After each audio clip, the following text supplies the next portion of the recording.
मेरे प्रिय भाई और बहनों, कुछ दिन पहले एक परिवार मेरे कमरे में आया था। वैसे बार बार कई लोग आते हैं। पति पत्नी, एक बेटा और बेटी। मैंने देखा उनमें से एक सदस्य का चेहरा उतरा हुआ था। उसके चेहरे पर न रौनक थी, न कृपा थी, न खुशी थी। और मुझे मालूम था कि उसका किसी के साथ रिश्ता टूटा पड़ा है। बातचीत के दौरान मुझे पता चला उसके दिल में अपने भाई के विरुद्ध और अपनी मां के विरुद्ध बहुत ज्यादा क्रोध था। उत्पत्ति ग्रंथ के अध्याय 4 में हम पढ़ते हैं, आदम के बेटे काइन और हाबिल दोनों ने ईश्वर को भेंट चढ़ाई और ईश्वर हाबिल की भेंट से प्रसन्न हुआ। काइन को बहुत बुरा लगा और वाक्य 5 में पढ़ते हैं कि काइन ने अपने भाई पर क्रोध किया और उसका चेहरा उतर गया। वाक्य 6 में हम पढ़ते हैं, ईश्वर ने काइन से पूछा कि तुम क्यों क्रोध करते हो, तुम्हारा चेहरा क्यों उतर गया है। चेहरा उतर जाने का मतलब क्या है? खुशी चली जाना, रौनक चली जाना, कृपा चली जाना। जब हम किसी के साथ रिश्ता सही नहीं रखते हैं तो हमारी खुशी, कृपा, शांति चली जाती है। मैं विश्वास करता हूं कि हमारा आनंद, हमारी कृपा, हमारी शांति रिश्तों पर निर्भर है। सबसे पहले ईश्वर से रिश्ता। मार्कुस अध्याय 12 वाक्य 29-31 तक आप पढ़ेंगे। प्रभु ने उस शास्त्री से कहा, ईश्वर से प्रेम करो और अपने पड़ोसी से प्रेम करो। सबसे पहले ईश्वर से हमारा रिश्ता टूटा हुआ है तो हमारे अंदर कृपा नहीं होगी, शांति नहीं होगी, आनंद नहीं होगा। अय्यूब के ग्रंथ के अध्याय 22 वाक्य 21 में पढ़ते हैं कि ईश्वर से मेल कर लो और तुम्हें फिर सुख शांति मिलेगी। ईश्वर से मेल कर लो, तुम्हें फिर सुख शांति मिलेगी।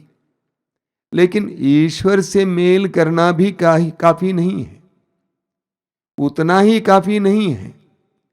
हमें अपने भाई बहनों से जिनके साथ हम रहते हैं, अपने रिश्तेदारों से जिनके साथ हम रहते हैं और जिनके साथ हम काम करते हैं, उनके साथ भी अच्छा रिश्ता रखना अनिवार्य है।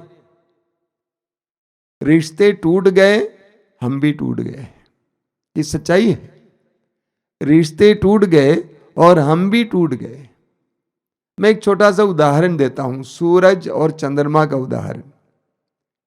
सूरज की किरणों से चंद्रमा चमकता है। अगर सूरज की किरणें चंद्रमा पर नहीं पड़ती हैं तो चंद्रमा नहीं चमकेगा। हमारे जीवन में भी कुछ इसी तरह है। कितने ही परिवार ऐसे हैं जो टूटे फूटे हैं। पति पत्नी से बात नहीं करता है, पत्नी पति से बात नहीं करती है, बच्चे माँ बाप से बात नहीं करते हैं, माँ बाप बच्चों से बात नहीं करते हैं, भाई बहन से बात नहीं करता है, बहन भाई से बात नहीं करता है। रिश्ते टूटे पड़े हैं। नतीजा, वो घर, वो परिवार कब्रिस्तान की तरह होता है। वो परिवार कब्रिस्तान की ओर होता है। उनके चेहरे उतरे हुए होते हैं, कोई खुशी नहीं होती, उमंग नहीं होती। छोटे बच्चों को देखिए, बच्चे माँ बाप को देखते हैं, मम्मी पापा से बात नहीं करती है, पापा मम्मी से बात नहीं करता है। बच्चे आश्चर्यचकित हैं, बच्चे परेशान हैं, हैरान हैं, ऐसा क्यों है? कुछ साल पहले एक परिवार मेरे कमरे में आया था। 13 साल की बेटी थी। मैंने उस बेटी से, उसके अंदर बहुत ज्यादा क्रोध था, मैंने उससे पूछा कि तुमको सबसे ज्यादा पसंद क्या है, क्या पसंद करती हो? उसने कहा कि मैं अपने घर से भागना चाहती हूं, घर रहने योग्य नहीं है। जब हमारे रिश्ते दूसरों के साथ टूट जाते हैं तो हम भी टूट जाते हैं। इस बात को जानिएगा, हम दूसरों को जीवन भी दे सकते हैं, मौत भी दे सकते हैं। हम दूसरों को जोड़ भी सकते हैं, तोड़ भी सकते हैं, अपने शब्दों के द्वारा। यहां तक कि अपने मौन के द्वारा हम दूसरों को मार सकते हैं। कभी कभी कुछ लोगों का मौन लोगों के दिलों को तोड़ देता है। कुछ लोग कहते हैं कि मैं तो अकेले जी लूंगा। ऐसा कतई नहीं हो सकता है। तुम कभी अकेले जी नहीं सकते हो। तुमको जीने के लिए अनाज चाहिए, तो अनाज पैदा करने वाला इंसान भी तो चाहिए तुम्हें। हर बात में इसी तरह है। ईश्वर ने मनुष्य को एक सामूहिक सामुदायिक प्राणी बनाया है। हम एक सामूहिक प्राणी हैं। हम समूह या परिवार के लिए बनाए गए हैं। हम समूह और समुदाय से दूर नहीं रह सकते हैं। हमें परिवार में ही जीना है, समुदाय में ही जीना है। उत्पत्ति ग्रंथ के अध्याय 2 वाक्य 18 में प्रभु का वचन कहता है, प्रभु स्वयं कहते हैं कि मनुष्य का अकेला रहना अच्छा नहीं है। मनुष्य का अकेला रहना अच्छा नहीं है। क्या मतलब इसका? यानी मनुष्य का अकेला रहना अच्छा नहीं है, बुरा है।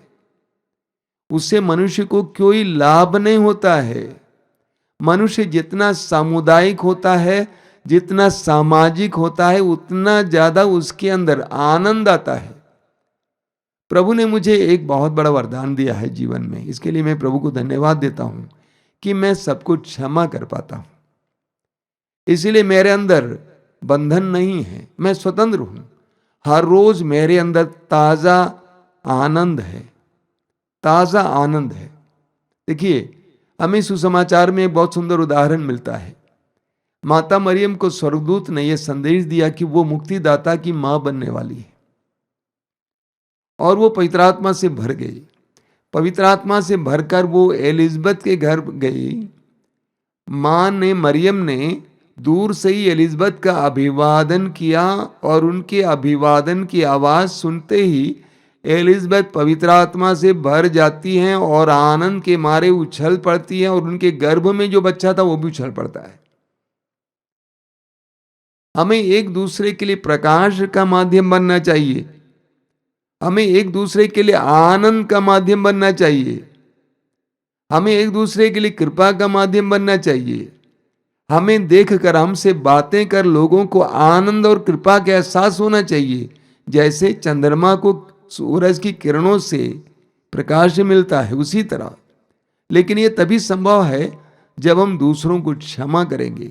अगर हमारे अंदर अक्षमा रहेगी, मेल मिलाप की कमी है, तो ना केवल हमारा चेहरा उतरेगा, बल्कि हम दूसरों के चेहरों को भी उतार देंगे। यूहन्ना के पहले पत्र के अध्याय 4 वाक्य 8 में यूहन्ना कहते हैं कि ईश्वर प्रेम है, और जो प्रेम नहीं करता है वो ईश्वर को नहीं जानता है। ईश्वर प्रेम है, और जो प्रेम नहीं करता है वो ईश्वर को नहीं जानता है। बाइबल में जानने का तात्पर्य है अनुभव करना। ईश्वर प्रेम है। जो प्रेम नहीं करता है, जो मेल मिलाप नहीं करता है, जो दूसरों को क्षमा नहीं करता है, वो कभी भी ईश्वर का अनुभव नहीं कर सकता है। उसके अंदर ईश्वर का आनंद, ईश्वर की कृपा नहीं बनी रह सकती है। यूहन्ना के पहले पत्र के अध्याय 2 वाक्य 9 से 11 तक पढ़िएगा, बहुत सुंदर वचन है।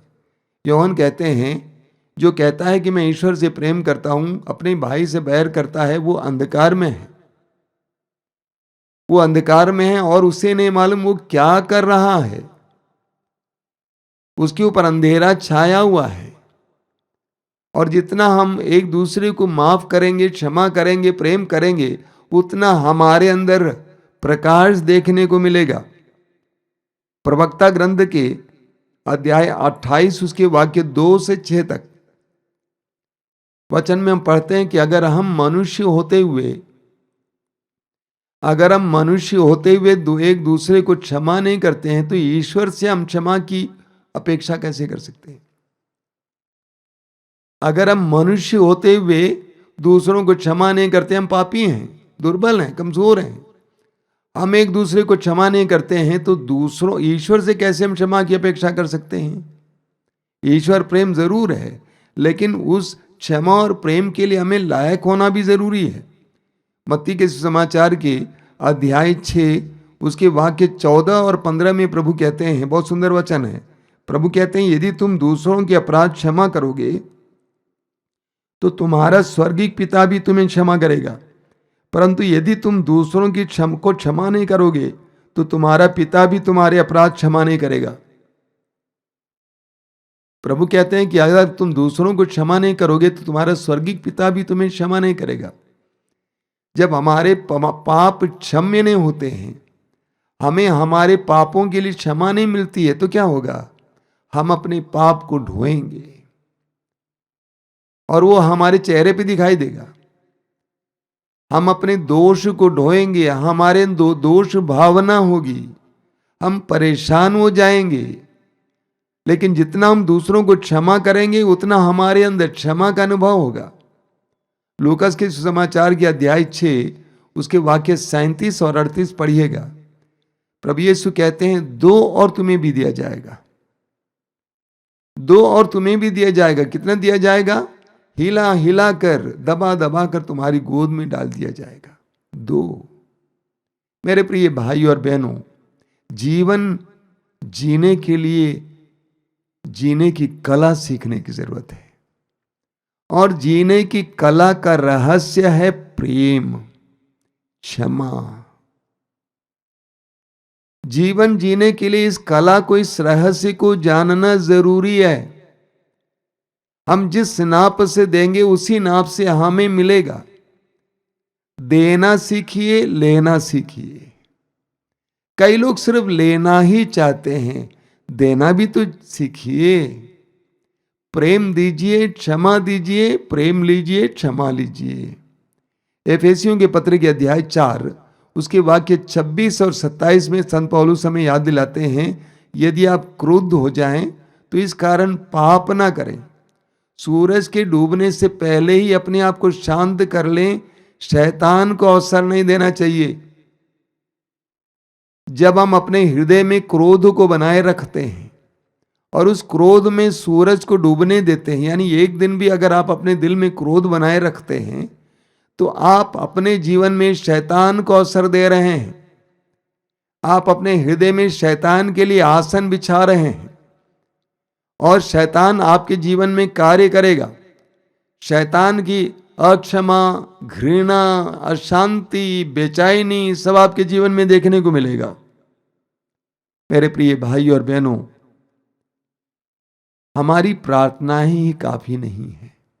कई लोग प्रार्थना करने वाले हैं, बहुत अच्छे हैं, प्रार्थना बहुत अच्छी है, लेकिन इतना ही काफी नहीं है।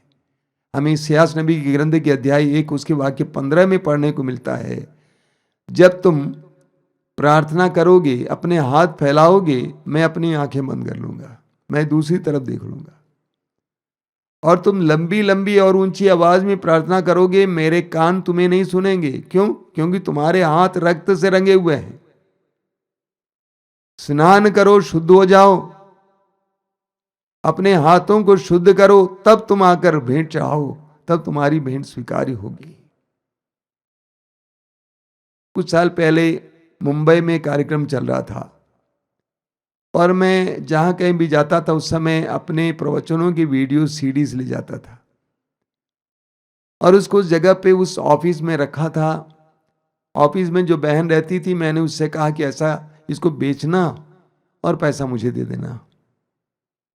बेचना मतलब देना, और ज्यादा पैसा नहीं लेता था। एक दिन उस बहन ने कहा मुझसे कि ऐसा है कि एक आदमी आए थे और आपसे मिलना चाहते थे, क्योंकि एक दिन पहले वो आपका एक प्रवचन ले गया था। प्रवचन में आपने मेल मिलाप के बारे में कहा था और प्रवचन के वचनों के द्वारा उस भाई के हृदय को प्रभु ने स्पर्श किया। और वो भाई ये बताने के लिए आए थे कि मैं अपनी बहन से 19 साल से बात नहीं करता था, हमारा रिश्ता टूटा पड़ा था और हम उस बहन के साथ रिश्ता जोड़ने और मेल मिलाप करने जा रहे हैं। कितनी सुंदर बात है। मैं आपसे अनुरोध करूंगा, टूटे फूटे बिखरे रिश्तों को जोड़िए, बटोरिए, रिश्तों को अच्छा कीजिए, अपने को छोटा बनाइए, आवश्यकता पड़े तो माफी मांगिए, लेकिन कभी भी आपका किसी के साथ रिश्ता टूटा ना पड़ा हो, क्योंकि वो आपके लिए कृपा के लिए, प्रेम के लिए, आनंद के लिए, शांति के लिए एक बहुत बड़ी बाधा होगी। आइए हम प्रार्थना करें। प्रभु यीशु, धन्यवाद देते हैं तेरे पवित्र वचनों के लिए। तू इस संसार में हमें जीवन देने के लिए आया। तू इस संसार में हमें प्रेम करना सिखाने के लिए आया। तूने कहा जिस तरह मैं पिता के प्रेम में दृढ़ हूं, उसी तरह मेरे प्रेम में तुम भी दृढ़ बने रहो। प्रभु इस समय मैं प्रार्थना करता हूं इन वचनों को सुनने वाले एक एक भाई बहन के लिए। प्रभु उनमें से कई लोगों के चेहरे उतरे हुए हैं, उनके जीवन में शांति नहीं है, रौनक नहीं है, कृपा नहीं है, केवल इसलिए कि उनका दूसरों के साथ रिश्ता टूटा पड़ा है। उन टूटे फूटे रिश्तों को बटोरने के लिए, जोड़ने के लिए, मेल मिलाप करने के लिए उन्हें कृपा दीजिए। प्रभु मैं विश्वास करता हूं कि इस समय तू उनको अनुग्रह दे रहा, आशीष दे रहा है। आशीर्वाद देना, क्षमा का वरदान देना, विश्वास का वरदान देना, प्रेम का वरदान देना। यीशु धन्यवाद प्रभु, धन्यवाद। तेरी स्तुति, तेरी आराधना।